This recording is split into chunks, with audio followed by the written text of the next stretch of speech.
নমস্কাৰ। পাঠ কৰিবলৈ লৈছোঁ ডক্টৰ মৃণাল কলিতাৰ গল্প যুঁজ। একেটা ঘটনাৰ পুনৰাবৃত্তি হ'ল। এদিন দুদিনকৈ আজি কেইবাদিনো। আজি প্ৰশান্তৰ বেগৰ পৰা টকা চুৰি হ'ল। প্ৰশান্তই অভিযোগ দিয়াৰ লগে লগে সিহঁতৰ শ্ৰেণী শিক্ষক মহেন্দ্ৰ মাষ্টৰ খঙত অগ্নিশৰ্মা হৈ পৰিল। হ'বই, মাথো দুদিনমান আগতে তেওঁ সকলোকে সাৱধান কৰি দিছিল। খঙত তেওঁ গৰ্জি উঠিল। তহঁতক কৈছিলোঁ যে স্কুললৈ সৰহকৈ টকা নানিবি, দৰকাৰ নাথাকিলে নানিবি। ছাৰ, দুখন বহি কিনিব লগা আছিল। প্ৰশান্তই কৈফিয়ত দিবলৈ চেষ্টা কৰিলে। তাৰ কথালৈ ভ্ৰূক্ষেপ নকৰি তেওঁ কৈ গ'ল, তহঁতক আৰু কৈছিলোঁ যে চোৰ যদি ধৰা পৰ, এইখন স্কুলৰ পৰা খেদা খাব লাগিব। এইখন স্কুলত চোৰৰ বাবে ঠাই নাই। এইবাৰ তেওঁ ছাত্ৰ ছাত্ৰীসকলৰ ফালে আগবাঢ়িল আৰু এফালৰ পৰা সকলোৰে জেপ আৰু বেগবোৰ পৰীক্ষা কৰিবলৈ ধৰিলে।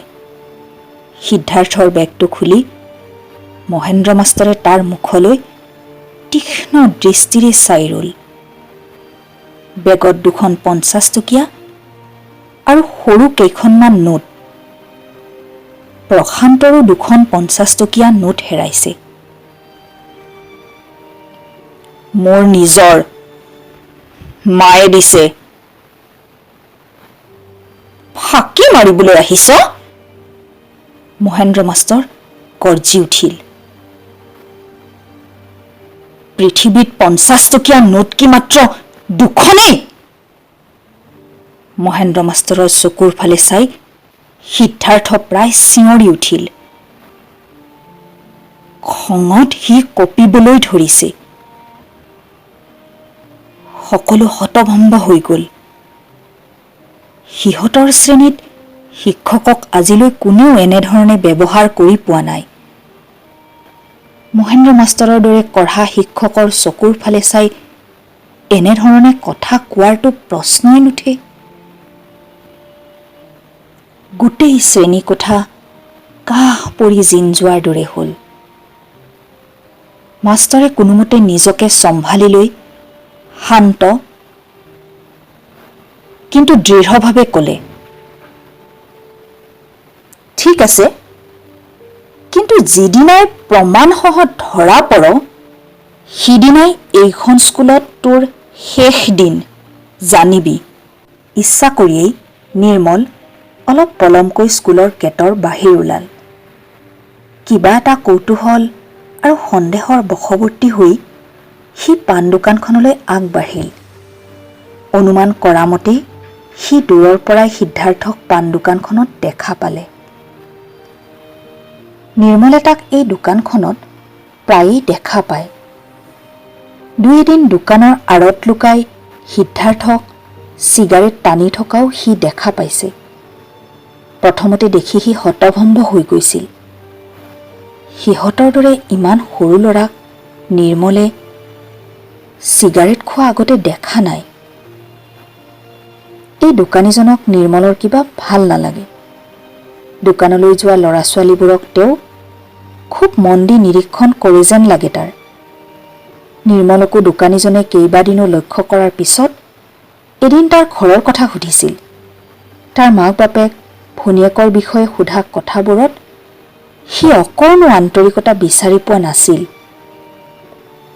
বৰং আনৰ ঘৰৰ কথা জনাৰ অতিৰিক্ত আগ্ৰহে নিৰ্মলৰ চকুত মানুহজনক এক ৰহস্যময় চৰিত্ৰ কৰি তুলিছিল। পৰাপক্ষত সি এই দোকানখনলৈ নাযায় আজিকালি। এই দোকানীজনৰ লগত সিদ্ধাৰ্থৰনো কি ইমান কথা পাতিব লগা থাকে, সেই কথা নিৰ্মলে কোনো দিনেই সোধা নাই। হয়তো সিদ্ধাৰ্থৰ বেপৰোৱা স্বভাৱৰ বাবেই আনসকলৰ দৰে নিৰ্মলেও তাক এৰাই চলিবলৈ আৰম্ভ কৰিছিল।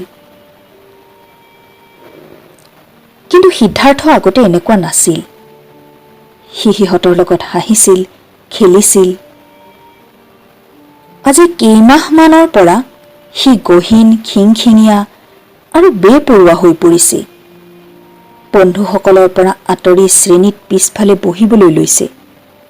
শিক্ষকে কৰিবলৈ দিয়া ঘৰৰ কাম প্ৰায়েই নকৰে। আনকি মাজে মাজে স্কুলো ক্ষতি কৰিবলৈ লৈছে। নিৰ্মলে সিদ্ধাৰ্থৰ মাক দেউতাকৰ বিষয়ে কিছুমান কথা ইকান সিকানকৈ শুনিবলৈ পাইছিল। ভাবিছিল তাৰ এই পৰিৱৰ্তনো চাগে সেইবোৰ কাৰণতেই হৈছে। হয়তো সেই কথা সঁচাও। কিন্তু এই ৰহস্যময় দোকানখনত তাৰ সঘন উপস্থিতিয়ে যেন নিৰ্মলক এক দুৰ্বোধ্য সাঁথৰৰ মাজলৈ টানি লৈ গ'ল। এই সাঁথৰৰ সমাধান, এই ৰহস্যৰ উদ্ঘাটন কৰিব লাগিব। এটা ৰহস্যৰ পকনীয়াত আপোন বন্ধু এজনক হেৰাই যাবলৈ দিব নোৱাৰি। অকলে পঢ়াত ভাল হোৱাত আচল সুখ নাথাকে। নিৰ্মল দোকানখনৰ ফালে আগবাঢ়ি গ'ল। কি লাগে? দোকানীজনৰ কণ্ঠস্বৰত ফুটি উঠা বিৰক্তিৰ সুৰটো নিৰ্মলৰ চিনিবলৈ টান নহ'ল। সিদ্ধাৰ্থক লাগে। নিৰ্মলেও বেপৰুৱাভাৱে উত্তৰ দিলে। এইবাৰ সি সিদ্ধাৰ্থৰ ফালে চাই প্ৰায় কৰ্তৃত্বৰ সুৰত ক'লে, তোৰ লগত মোৰ কথা আছে। হয়তো দায়িত্ববোধে কৰ্তৃত্বও প্ৰদান কৰে। সেই কৰ্তৃত্বৰ পৰা উচ্চাৰিত নিৰ্দেশত যেন সিদ্ধাৰ্থৰ দৰে গুৰু গোসাঁই নমনা ল'ৰাজনো দুৰ্বল হৈ পৰিল। নিৰ্মলৰ পিছে পিছে সি খোজ ল'লে। দোকানখনৰ পৰা কিছু দূৰত নিৰ্মল ৰ'ল। কোনো পাতনি নেমেলাকৈ নিৰ্মলে তাক পোনপটীয়াকৈ প্ৰশ্ন কৰিলে, প্ৰশান্তৰ পৰা টকা কিয় চুৰ কৰিলি? তহঁত সকলোৱে মোকেই কিয় সন্দেহ কৰ? সিদ্ধাৰ্থই নিজেও বুজি পালে তাৰ কথাত জোৰ কমি গৈছে। আত্মবিশ্বাসৰ চিনো তাত নাই। তথাপি সি শেষ চেষ্টা এটা কৰি চালে। মই চুৰ কৰা নাই। মোৰ চকুৰ ফালে চাই ক। নিৰ্মলৰ কথাৰ সুৰত নিজে নজনাকৈয়ে যেন হঠাতে কোমলতা এসোপা মিহলি হৈ গ'ল। তোৰ চকুৰ ফালে চাব নোৱাৰিব লগা কি আছে? তলমূৰকৈ সিদ্ধাৰ্থই ক'লে। কেইটিমান মুহূৰ্ত অস্বস্তিকৰ নীৰৱতাৰে পাৰ হৈ গ'ল। নিৰ্মলে দেখিলে মহেন্দ্ৰ মাষ্টৰৰ চকুত চকু থৈ ফেকাহি মাৰি উঠা উদণ্ড বেপৰুৱা ল'ৰাজন যেন তাৰ সন্মুখত নিষ্প্ৰভ হৈ পৰিছে। তোৰ কি হৈছে মোক কবি? নাই, সিদ্ধাৰ্থই একো কোৱা নাই। সি একো ক'ব খোজা নাই। সি একো ক'ব নোৱাৰে।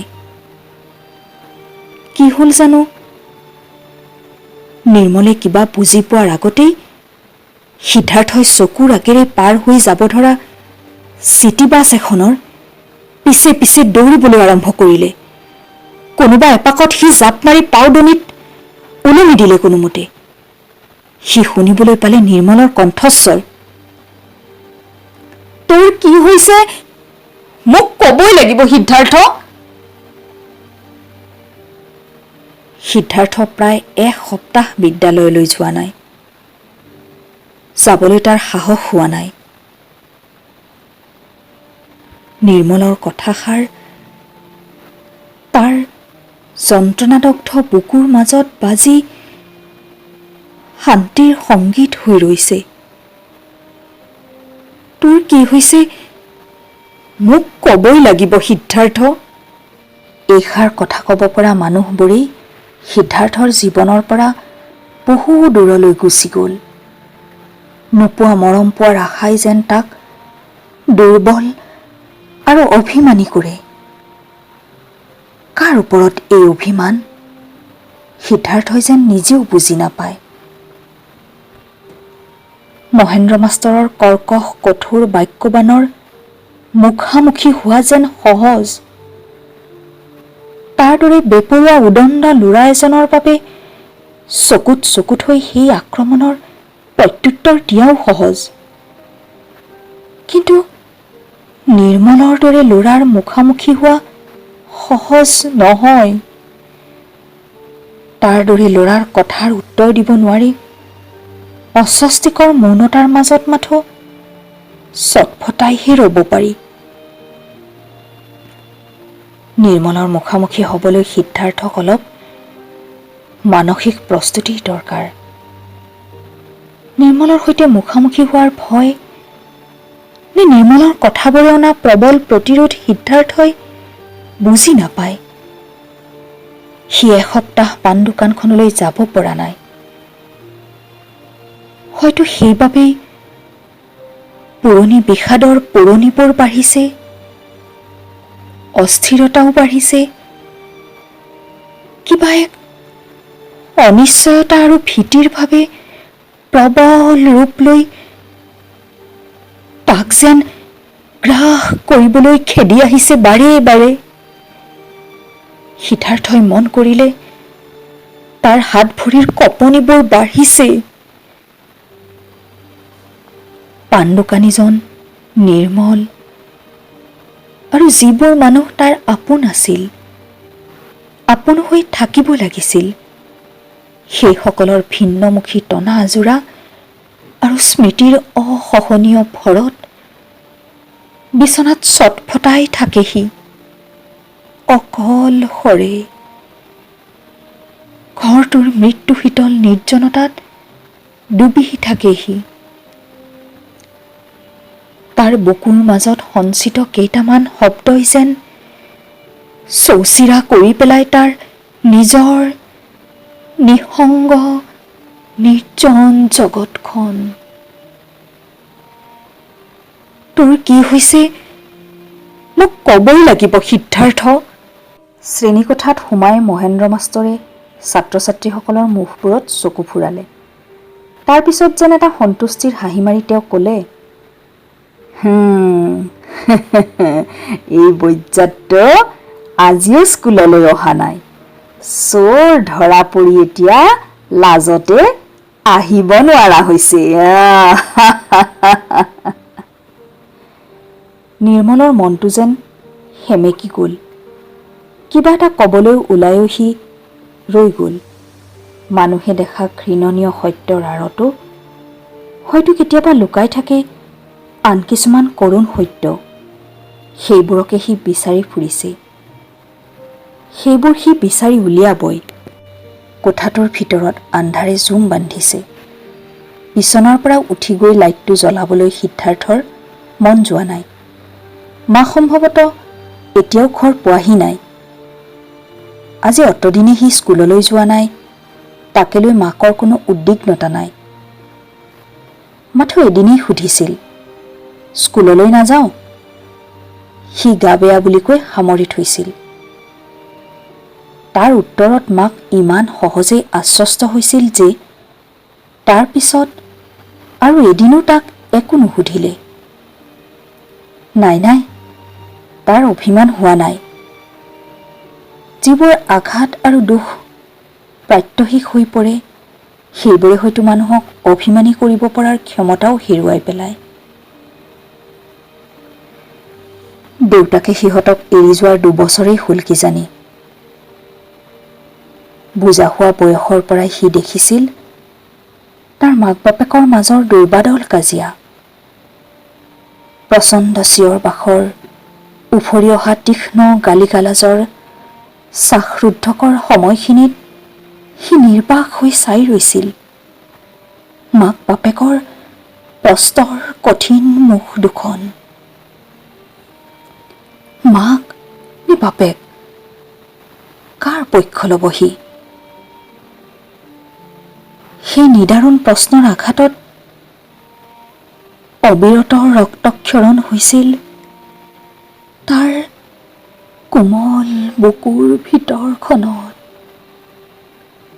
উজাগৰ ৰাতিবোৰত তাৰ চকুৰ পানীবোৰ চকুতে শুকাইছিল।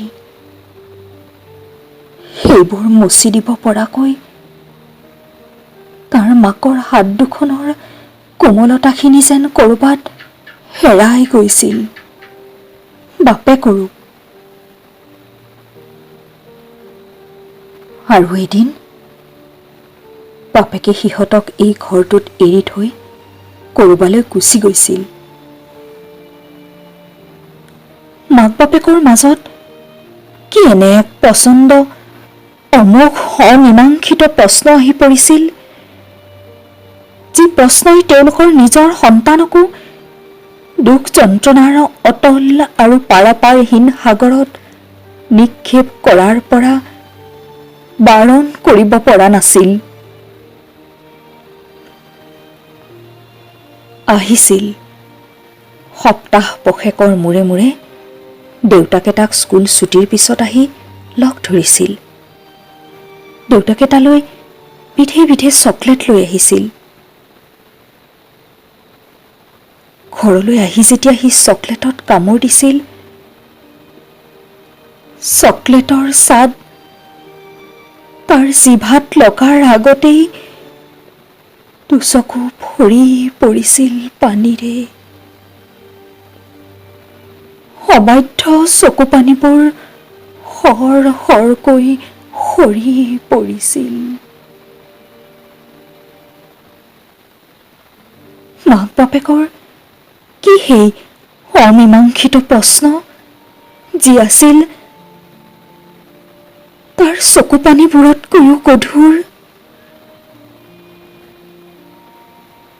খুব সোনকালেই বাপেকে অনা চকলেটৰ সাঁচি ৰখা কাগজবোৰেৰে ভৰি পৰিছিল সিদ্ধাৰ্থৰ এটা ডাঙৰ পেঞ্চিল বক্স। তাতকৈও সোনকালে ভৰি পৰিছিল তাৰ বুকুখন। অসহনীয় শূন্যতাৰে। হাঁহিব নোৱাৰি, খেলিব নোৱাৰি, শুব নোৱাৰি, ইমানেই তীব্ৰ সেই শূন্যতাৰ ভাৰ, দুখৰ দাহন। আৰু এদিন সি দেউতাকক কৈছিল, তুমি আৰু মোক লগ ধৰিবলৈ নাহিবা। দেউতাকৰ মুখলৈ সি চোৱা নাছিল। তাৰ ভয় হৈছিল দেউতাকৰ চকুৰ কোণত জমিবলৈ ধৰা চকু পানীবোৰে তাহাকো আমনি কৰে বুলি। কিন্তু কিয়? দেউতাকৰ প্ৰশ্নৰ উত্তৰ সি দিয়া নাছিল। দেউতাককো সি কোনোদিনে সোধা নাছিল কিয় এৰি গৈছিল তাক। কথাবোৰ ক'ৰ পৰা ক'ত পালেগৈ, সেইবোৰত সিদ্ধাৰ্থৰ যেন নিয়ন্ত্ৰণ নাছিল। বঠা নাইকিয়া নাও এখনত যেন সি উটি ভাহি ফুৰিছিল। নৈৰ সোঁত আৰু ধুমুহাই নাওখন যলৈকে নিয়ে সেয়াই যেন হৈ পৰিছিল তাৰ গন্তব্য। আছে, সকলো মনত আছে তাৰ। ঘৰত তাৰ ভাল নলগা হৈ আহিছিল। স্কুল ছুটিৰ পিছত অনাই বনাই ঘূৰি ফুৰি পলমকৈ ঘৰ চাপিছিল। মাকৰ তাৰ প্ৰতি মনোযোগ কমি গৈছিল। কেতিয়াবা মাকে কিবা প্ৰশ্ন কৰিলেও সি হৈ পৰিছিল বেপেৰুৱাভাৱে আক্ৰমণাত্মক। হয়তো মাকৰ বিৰুদ্ধেও আছিল তাৰ তীব্ৰ আক্ৰোশ। পাবলগীয়া মৰমবোৰ হেৰুৱাই এখন ভাগি যোৱা সংসাৰৰ সি হৈ পৰিছিল এটা বিদ্ৰোহী অথচ কৰুণ চৰিত্ৰ। সকলো অৱলম্বন হেৰুৱাই সি বিচাৰিছিল এটা অৱলম্বন। নিৰাশ্ৰয় হৈ বিচাৰিছিল কাৰোবাৰ সামান্য স্নেহৰ ছায়া। ডুবন্ত মানুহৰ দৰে দুহাত মেলি সি বিচাৰি ফুৰিছিল সামান্য এডাল খেৰকুটা। তেনে সময়তে সিদ্ধাৰ্থই লগ পাইছিল এই পাণ দোকানীজনক। তেওঁৰ সৈতে কথা পাতি পাৰ কৰিছিল সি বহু সময়। দোকানীজনৰ সামান্য স্নেহস্পৰ্শত উঠলি উঠিছিল তাৰ বুকুখন। বুকু উজাৰ কৰি সি কৈ গৈছিল তাৰ দুখৰ কাহিনী। আৰু এদিন দোকানীজনে তাৰ হাতত তুলি দিছিল এটা চিগাৰেট। প্ৰথমতে সি খাব খোজা নাছিল। মানুহজনে তাক প্ৰলুব্ধ কৰিছিল। খাই চোৱাচোন, দেখিবা তোমাৰ দুখ বহুত কমি গৈছে, মনটো বহুত ভাল লাগি গৈছে। কম্পিত আঙুলিৰ ফাঁকত চিগাৰেটডাল লৈ সি মনৰ মাজত বিচাৰি ফুৰিছিল এনে এখন মুখৰ ছবি, যিখন দেখিলে সি অনায়াসে পেলাই দিব পাৰে সেই চিগাৰেটডাল। সি বিচাৰি পোৱা নাছিল। চিগাৰেটডাল শেষ হোৱাৰ অলপ সময় পিছতে সি অনুভৱ কৰিছিল তাৰ দেহৰ ভিতৰেদি বাগৰি ফুৰিছে এটা উল্লাসৰ ঢৌ। সেই ঢৌবোৰে উটুৱাই লৈ গৈছে তাৰ দুখৰ ভাৰ। কোনোদিনে অনুভৱ নকৰা এটা প্ৰশান্তিৰ ভাৱত আচ্ছন্ন হৈ পৰিছিল তাৰ দেহ মন। বহুদিন পিছত সেইদিনা ৰাতি তাৰ দীঘলীয়া আৰু গভীৰ টোপনি হৈছিল। পিছদিনা ৰাতিপুৱা সাৰ পাই উঠাৰ কেইঘণ্টামান পিছত সি ভীষণভাৱে অস্থিৰ হৈ উঠিছিল। পুৰণি দুখ যন্ত্ৰণাবোৰে এইবাৰ যেন আগতকৈও বেছি তীব্ৰভাৱে যাতনা দিবলৈ আৰম্ভ কৰিছিল। দ্বিতীয় এটা চিগাৰেটৰ বাবে সি পাগলৰ দৰে হৈ পৰিছিল আৰু উপস্থিত হৈছিলগৈ পাণ দোকানৰ সন্মুখত। দোকানীজনে তাৰ ফালে চাই মিচিকিয়াই হাঁহিছিল। হাঁহিটো তাৰ ভাল লগা নাছিল, কিন্তু সেই হাঁহিটোক ঘৃণা কৰিবলৈ, সাহস দিবলৈ তাৰ কান্ধত নাছিল স্নেহময় হাতৰ স্পৰ্শ। খুব সোনকালেই সিদ্ধাৰ্থই বুজি পাইছিল চিগাৰেটবোৰত ধপাতৰ লগত মিহলি হৈ আছে নিষিদ্ধ ড্ৰাগছ। ইতিমধ্যে সি নিচাসক্ত হৈ পৰিছিল। এদিন দোকানীজনে তাক কৈছিল, এইবোৰৰ বহুত দাম, অনাৰো ৰিস্ক আছে, পুলিচৰ জামেলা আছে, এতিয়াৰে পৰা পইচা দিবা, বস্তু ল'বা। এদিন মাকে গা ধুবলৈ বাথৰুমত সোমাওঁতে সি চুৰ কৰিছিল মাকে খুলি থোৱা খাৰুযোৰ। যি সময়ত সি সোণৰ খাৰুযোৰ পাণ দোকানীজনৰ হাতত তুলি দিছিল, সেই সময়তে পুলিচে সিহঁতৰ ঘৰৰ কাম কৰা ছোৱালীজনীক বান্ধি নি লকআপত ভৰাইছিল।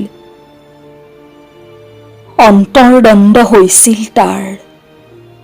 ভাল বেয়া ভুল শুদ্ধ কাম কৰা ছোৱালীজনীৰ কৰুণ মুখখন আৰু নিচাৰ প্ৰতি তীব্ৰ আসক্তি, এই সকলোবোৰৰ টনা আজোৰাৰ মাজেৰে এটা বিনিদ্ৰ ৰাতি পাৰ কৰি এসময়ত সি অনুভৱ কৰিছিল তাৰ ভিতৰৰ মানুহটোৰ ইতিমধ্যে মৃত্যু হৈছে।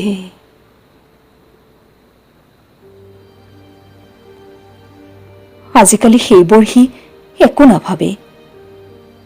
মাকে দিয়া হাত খৰচ, মাকে অসাৱধানতাৰে সৌতত ৰখা টকাবোৰ সকলোবোৰ সি তুলি দিয়ে দোকানীজনৰ হাতত। মাজে মাজে সি খুচৰিব লগা হৈছে সহপাঠীসকলৰ বেগবোৰ। তোৰ কি হৈছে মোক ক'বই লাগিব সিদ্ধাৰ্থ। আন্ধাৰৰ বুকুৰ তলিৰ পৰা হঠাৎ যেন ওপৰলৈ উঠি আহিব খোজে নিৰ্মলৰ মাতষাৰ। সিদ্ধাৰ্থই বিচনাত শোৱাৰ পৰাই দেখিলে আন্ধাৰ কোঠাটোৰ ভিতৰত এটা কণমানি জোনাকী পৰুৱা। হয়তো সিদ্ধাৰ্থই নজনাকৈয়ে খোলা আছিল কোনোবা এখন খিৰিকী। হয়তো সেইফালেদিয়েই জোনাকী পৰুৱাটো সোমাই যেনি তেনি উৰি অ'ত ত'ত পোহৰাই ডাঠ এন্ধাৰৰ মাজত গঢ়িব লাগিছে এটা দুটাকৈ পোহৰৰ অজস্ৰ বিন্দু। সিদ্ধাৰ্থৰ ঘৰটো কোনেও চিনি নাপায়। আজিলৈ কোনেও তাৰ ঘৰলৈ যোৱা নাই। যাবলৈ বিচাৰিলে সিদ্ধাৰ্থই নিব নোখোজে। বাধ্য হৈ নিৰ্মলে স্কুল ছুটিৰ পিছত পাণ দোকানখনলৈ বাট পোনালে। নিৰ্মলক দেখিয়েই দোকানীজনৰ মুখৰ ৰং সলনি হৈ গ'ল। দোকানখনৰ সন্মুখত বাইকত বহি থকা ল'ৰা দুজনেও যেন তাক সন্দেহৰ দৃষ্টিৰে চাবলৈ ধৰিলে। সিদ্ধাৰ্থ আহিছিল নেকি? অস্বস্তিৰ মাজেৰে নিৰ্মলে দোকানীজনক সুধিলে। নাই অহা, আজি কেইবাদিনো অহা নাই। চেপি ৰখাৰ পিছতো দোকানীজনৰ মুখৰ শব্দবোৰ খুব মিহলি হৈ ওলাল। নিৰ্মলে তাৰ পৰা আহিবলৈ লওঁতে দোকানীজনে তাক আকৌ ক'লে, শুন, কাম নাথাকিলে ইয়ালৈ আহি বিৰক্ত নকৰিবি। কথাষাৰ সতৰ্ক বাণীৰ দৰেই শুনা গ'ল। নিৰ্মল গুচি আহিল। খোজকাঢ়ি স্কুলৰ গেট পাৰ হোৱাৰ পিছতে আচম্বিতে ঘটি গ'ল ঘটনাটো। নিৰ্মলৰ গাৰ কাষ পাওঁতেই বাইক এখনৰ গতি কমিল আৰু বাইকৰ পিছফালে বহি অহা ল'ৰাজনে প্ৰচণ্ড জোৰেৰে তাৰ মুখৰ ফালে লক্ষ্য কৰি ঘোচা এটা মাৰি দিলে। নিৰ্মলে কিবা এটা কৰাৰ আগতেই গতি বঢ়াই বাইকখন মুহূৰ্ততে আঁতৰি গৈ সন্মুখৰ কেঁকুৰিটোত অদৃশ্য হৈ গ'ল। নিৰ্মলৰ নাক ভাগি তেজৰ সোঁত এটা বৈ আহিল। প্ৰচণ্ড যন্ত্ৰণাত পথৰ দাঁতিত মুখ ঢাকি নিৰ্মল বহি পৰিল। ৰাস্তাৰ সিপাৰৰ পৰা চিটিবাছৰ পৰা নামিয়ে ঘটনাটো দেখিলে সিদ্ধাৰ্থই। দৌৰি সি নিৰ্মলৰ ওচৰ পালে। কোনে মাৰিলে তোক? পাণ দোকানখনলৈ গৈছিলোঁ। তাৰ পৰা আহোঁতেই হয়তো দোকানখনৰ সন্মুখত বাইকত বহি থকা ল'ৰা দুজনে, সেই দোকানীজন ভাল নহয় বুজিছ, একে উশাহতে কৈ উঠে নিৰ্মলে। কিয় গৈছিলি দোকানখনলৈ? প্ৰচণ্ড খঙত যেন কঁপি উঠিছে সিদ্ধাৰ্থ। তোক বিচাৰি। নাযাবি তালৈ কেতিয়াও। তই যাৱ বাবেহে যাব লগা হ'ল। সিদ্ধাৰ্থ নিৰুত্তৰ হৈ ৰ'ল। কবৰ বাবে কেইটামান শব্দ বিচাৰি সি যেন হাইৰাণ হ'ল। তীব্ৰ যন্ত্ৰণাৰ মাজেৰে উচ্চাৰিত কেইটামান শব্দ সিদ্ধাৰ্থৰ কাণত পৰিল। তই মোক বিচাৰি আহিছিলি নে পাণ দোকানখনলৈহে আহিছিলি? সিদ্ধাৰ্থই দেখিলে মুখৰ পৰা হাত দুখন আঁতৰাই নিৰ্মলে উত্তৰৰ আশাৰে তাৰ মুখলৈ চাই ৰৈছে। তাৰ নাকটো ফুলি প্ৰকাণ্ড হৈ উঠিছে। নাকেৰে তেজ তেতিয়াও বৈ আছে। তোৰ কি হৈছে মোক ক'বই লাগিব সিদ্ধাৰ্থ। হেহাই হেহাই নিৰ্মলে আকৌ ক'লে। সিদ্ধাৰ্থই মন কৰিলে তেজেৰে ৰাঙলী হৈ পৰিছে নিৰ্মলৰ দুহাত। যন্ত্ৰণাত কঁপি আছে ল'ৰাটো। আজি বহু দিনৰ মূৰত সিদ্ধাৰ্থ পঢ়া মেজত বহিছে, কিন্তু পঢ়াত সি একেবাৰে মন বহুৱাব পৰা নাই। মাথো খালী হৈ যোৱা পেঞ্চিল বক্সটো লিৰিকি বিদাৰি খোলা খিৰিকীখনেৰে বাহিৰলৈ চাই ৰৈছে। সেই ঠাইখিনি পিটনি, বোকাৰে ভৰা। সোনকালে হয়তো তাত গজি উঠিব এটা ফ্লেট। পিটনিৰ কচুৱনিৰ ওপৰেদি হাজাৰ বিজাৰ জোনাকী পৰুৱা উৰিছে, জ্বলিছে, নুমাইছে। এনেকুৱা সৰু সৰু দৃশ্যবোৰ কিমান দিন যে মন দি চোৱা নাই সি। শূন্য পেঞ্চিল বক্সটোলৈ এবাৰ চালেহি। লগে লগেই তাৰ নিৰ্মলৰ কথা মনত পৰিল। কি দৰকাৰ তাক বিচাৰি পাণ দোকানখনলৈ যোৱাৰ? কি দৰকাৰ তাৰ কথাবোৰ জনাৰ? কি লাভ হ'ব তাৰ? সিদ্ধাৰ্থৰ চকুৰ সন্মুখত নিৰ্মলৰ ৰক্তাক্ত মুখখনৰ ছবি ভাহি উঠিল। লাভ লোকচানৰ হিচাপ নিকাচৰ বাহিৰৰ পৃথিৱী এখনো আছে নেকি এইখন পৃথিৱীত? সেইখন পৃথিৱীকে বিচাৰি এবাৰ নিৰ্মলৰ ওচৰলৈ যাবলৈ বৰ মন গৈছে তাৰ। বিলম্বিতলয়ত চহৰখনলৈ গধূলি নামিছে। সন্মুখত নৈখন লৈ চাহ পোহৰৰ মাজত বহি আছে সিদ্ধাৰ্থ আৰু নিৰ্মল। ধীৰ শান্ত গতিত নৈখন বৈ গৈছে। কিবা অচিন চৰাই এটাই চৌ মাৰি যেন ঠোঁটেৰে নৈৰ পানীখিনি চোঁ নোচোঁ কৰি আকৌ ওপৰলৈ উঠি উৰি গুচি গৈছে। নাই, সিদ্ধাৰ্থৰ বাবে এইবোৰ এখন অচিনাকি জগত। আনকি বুৰ যাবলৈ ধৰা হেঙুলীয়া ৰঙৰ বেলিটোও তাৰ বৰ চিনাকি নহয়। শান্ত মৃদু স্বৰেৰে সিদ্ধাৰ্থই ক'লে, হয়তো জীৱনটোৱে মোক প্ৰবঞ্চনা কৰিলে। নিৰ্মলে ক'ব খোজা কথাৰ সোঁতত বাধা দিবলৈ চেষ্টা নকৰিলে। কওক, সিদ্ধাৰ্থই বুকু উজাৰ কৰি কথাবোৰ কওক। তাৰ বুকুখন জোৰ পৰক। অলপ ৰৈ সিদ্ধাৰ্থই আকৌ ক'লে, সাধু কথা শুনি খুব ভাল পাইছিলোঁ জান। পিছে সাধু ক'বলৈহে কোনো নাছিল। শৈশৱৰ যি সময়ছোৱাত নিৰ্মলহঁতে মাক বা দেউতাকৰ পৰা পক্ষীৰাজ ঘোঁৰাত উঠি মেঘৰ মাজত ঘূৰি ফুৰা কোনোবা ৰাজকোঁৱৰৰ সাধু শুনিছিল, সেই ৰাতিবোৰ সিদ্ধাৰ্থই মাক দেউতাকৰ কাজিয়াৰ মাজত উজাগৰে পাৰ কৰিছিল। নিৰ্মলে বুজি পালে, বাহিৰত বেপৰোৱা আপাত কঠিন সিদ্ধাৰ্থৰো এটা স্পৰ্শকাতৰ ধুনীয়া মন আছিল। হয়তো আছে এতিয়াও ক'ৰবাত। নিৰালম্বন নিৰাশ্ৰয় হৈ পৰা সেই মনটো ঠাউনি নোপোৱা দুখত হয়তো ককবকাই আছে বহু বছৰ জুৰি। অতদিনে জোৰকৈ বান্ধি ৰখা কথাৰ প্ৰবল সোঁত এটাহে যেন মুকলি হৈ গ'ল হঠাতে। সিদ্ধাৰ্থই কৈ গ'ল সকলো কথা, তাৰ দুখ যন্ত্ৰণা একাকিত্ব আৰু চকুপানীৰ সমস্ত দস্তাবেজ।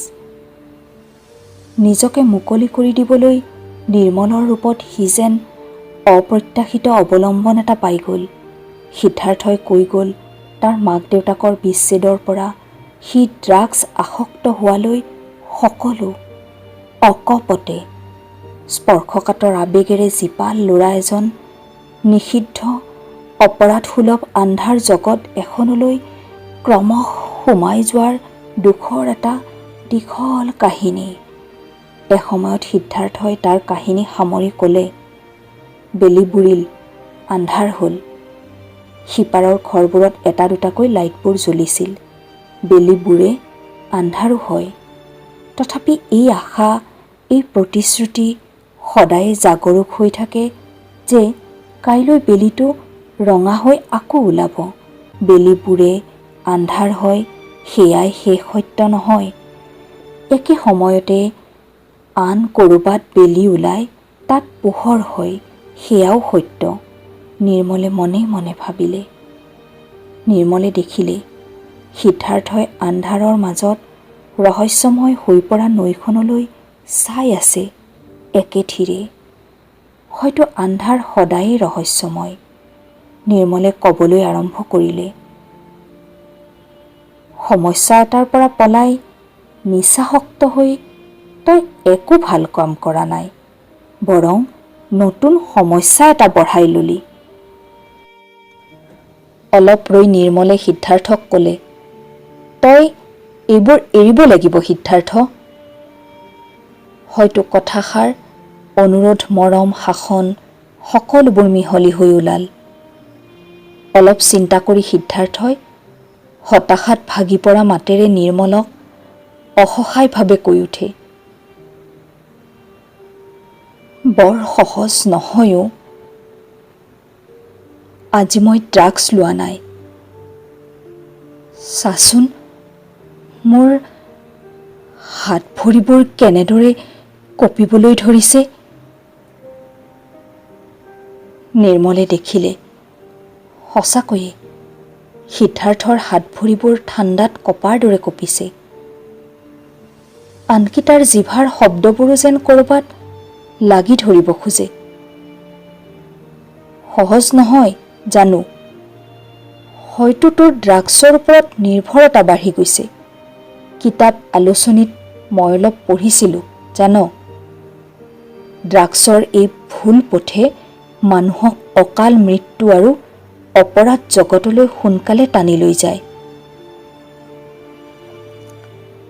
জানো, হয়তো ময়ো সেই পথত। হুমুনিয়াহ এৰি সিদ্ধাৰ্থই ক'লে। আতংকৰ সলনি তাৰ মুখত যেন হতাশাৰ গভীৰ ছায়া। ইমান সহজে ভাগি পৰিলে কেনেকৈ হ'ব? নিৰ্মলে সিদ্ধাৰ্থক ধমক দি ক'লে, পথ এটা বিচাৰি মই অকলে নোৱাৰিম। হয়তো তোক ডাক্তৰৰ সহায় লাগিব। কথাবোৰ মই কাৰোবাক ক'ব লাগিব। সিদ্ধাৰ্থ যেন আতংকিত হৈ উঠিল। নাই নাই, নকবি, কাকো নকবি। ভয় কৰিলে নহ'ব। মহেন্দ্ৰ ছাৰক নকওঁ, ক'লে তোক স্কুলৰ পৰা খেদি দিব। সেইটো সমাধান হ'ব নোৱাৰে। কথাবোৰ অনুভৱ ছাৰক ক'ম, তেওঁ বুজি পাব। তেওঁ বাট এটা বিচাৰি উলিয়াব, মই জানো। সিদ্ধাৰ্থই এইবাৰ কোনো প্ৰতিবাদ নকৰিলে। বহু দিনৰ পিছত কাৰোবাৰ আশ্ৰয়ত অকণমান জিৰাবলৈ মন গৈছে তাৰ। আচল কথা কি জান, মনটো, তই কৈছিলি জীৱনটোৱে তোক প্ৰবঞ্চনা কৰিলে। জীৱনটোক ভাল পালে জীৱনটোৱে কেতিয়াও প্ৰবঞ্চনা নকৰে। এই নদী, পাহাৰ, মূৰৰ ওপৰৰ আকাশ, জন্তু, তৰাবোৰ মন গ'লেই ভাল পাব পাৰি, আপোন কৰি ল'ব পাৰি। এইবোৰ ভালপোৱা মানুহ কেতিয়াও নিঃস্ব নহয়, শূন্য নহয়। আচলতে মন গ'লেই সুখী হ'ব পাৰি জান। প্ৰকৃতিৰ জগতখন যেনেদৰে আছে, তেনেদৰে আছে গানৰ জগত, কিতাপৰ জগত। গান গাব নোৱাৰিব পাৰোঁ, গল্প, উপন্যাস লিখিব নোৱাৰিব পাৰোঁ, কিন্তু মন গ'লেই ধুনীয়া ধুনীয়া গানবোৰ শুনিব পাৰোঁ, ধুনীয়া ধুনীয়া কবিতাবোৰ পঢ়িব পাৰোঁ। কথাবোৰ নিৰ্মলে নিজকেই কৈছেনে তাকেই কৈছে, সিদ্ধাৰ্থই যেন বুজিব নোৱাৰিলে। সিদ্ধাৰ্থই অনুভৱ কৰিলে তাৰ এই লগৰীয়াজন যেন সিহঁততকৈ বহুত ডাঙৰ, চকুৰ আগত থাকিও যেন তেনেই অচিনাকি। সকলো মানুহৰে জীৱনবোৰ একোখন যুঁজ। সেই যুঁজখনতেই হয়তো জীৱনৰ আমেজ, হয়তো যুঁজখনেই জীৱনটো। নিয়মৰ মাজেৰেই জীৱনৰ যুঁজখন যুঁজি যাব লাগিব। নিয়মৰ বাহিৰ হৈ খেলিলে নিজেই বজাব লাগিব ৰেফাৰীৰ হুইছেলটো। ৰহস্যময় নৈখনৰ ফালে চাই নিৰ্মলে কৈ গ'ল, অহা সপ্তাহত মই বাহিৰলৈ যাম, বহুত দিনৰ বাবে। মোৰ দেহত এটা জটিল ৰোগ, বুজিছ? ময়ো যুঁজিছোঁ, চবেই যুঁজে, মাথো সকলোৰে যুঁজবোৰ বেলেগ বেলেগ। নিৰ্মলৰ জটিল ৰোগৰ আকস্মিক খবৰৰ প্ৰচণ্ড আঘাতত যেন নিৰ্বাক নিস্পন্দ হৈ পৰিল সিদ্ধাৰ্থ। কি ক'ব ভাবি পোৱাৰ আগতেই নিৰ্মলৰ কোমল শব্দবোৰ আন্ধাৰ উজাই তাৰ কাণলৈ আহিল। বাধা দিবলৈ, বুজাবলৈ, সাহস দিবলৈ মই নাথাকিলেও তই সেই পাণ দোকানখনলৈ নাযাবি। সিদ্ধাৰ্থৰ বুকুখন যেন মোচৰ খাই উঠিলে। সিদ্ধাৰ্থই অনুভৱ কৰিলে এই অনুৰোধৰ উত্তৰ সি দিবই লাগিব। নিৰ্মলৰ হাত এখনত খামুচি হেপ ঢুকি সিদ্ধাৰ্থই ক'লে,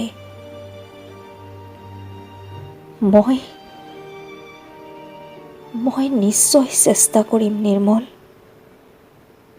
চকুৰ সন্মুখত নাথাকিলেও মোৰ বুকুৰ ভিতৰৰ পৰাই তই বাধা দি থাকিবি, মই জানো। কোমল হাঁহি এটা বিয়পি পৰিল নিৰ্মলৰ মুখমণ্ডলত। মহেন্দ্ৰ মাষ্টৰক চকু পাতি ধৰি ভেকাহি মাৰি উঠা ল'ৰাজনেও এনেকৈ কথা ক'ব পাৰেনে? অলপ আগতে সিদ্ধাৰ্থই নিৰ্মলক কৈছিল, তাৰ ভিতৰৰ মানুহজন কেতিয়াবাই মৰি গ'ল। ভিতৰৰ মানুহজন কেতিয়াও মৰি নাযায়, হয়তো কেতিয়াবা শুই পৰে। হয়তো শুই পৰা ভিতৰৰ মানুহজনক মাজে মাজে কোনোবাই জগাই দিব লাগে।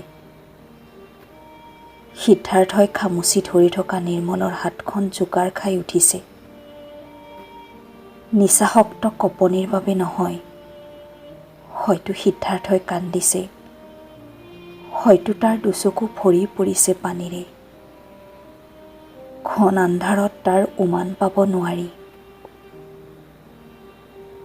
আন্ধাৰত যদি নীৰৱে সৰি পৰিছে এটোপাল দুটোপাল চকু পানী, ক্ষতি কি?